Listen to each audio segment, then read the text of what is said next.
வணக்கம் நண்பர்களே. படிப்புக்கு பைசா தான் முதலீடுன்னா என்ன செய்வது? படித்து தான் இருக்க வேண்டும். ஆனால் கவர்மெண்ட் என்னவோ படிப்புக்கு லோனும் கொடுக்கிறார்கள் ஒரு பக்கம்.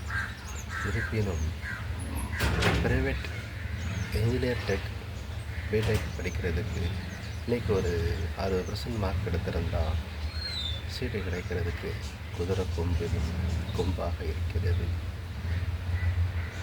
ரெக்கமெண்ட் மூலமாக போனாலும் 2, 3 அப்படின்னா 2 லட்சம் 3 லட்சம் ஒரு சீட்டு வாங்கி கொடுப்பதற்கு.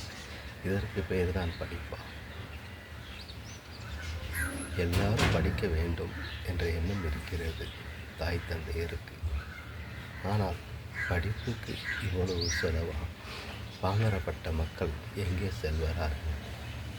படிப்புக்கு முதலிடம் கொடுப்போம், பைசா வாங்காமல் அப்படிங்கிற உத்தரவை தமிழக அரசும் மத்திய அரசும் இணைந்து இதில் ஒரு திட்டத்தை கொண்டு வர வேண்டும். அப்படி ஒரு கொண்டு வந்தால்தான் உலக அளவில் படிப்பு உயர்வாகும் என்பதை சொல்லிக்கொண்டு விடைபெறுகிறேன்.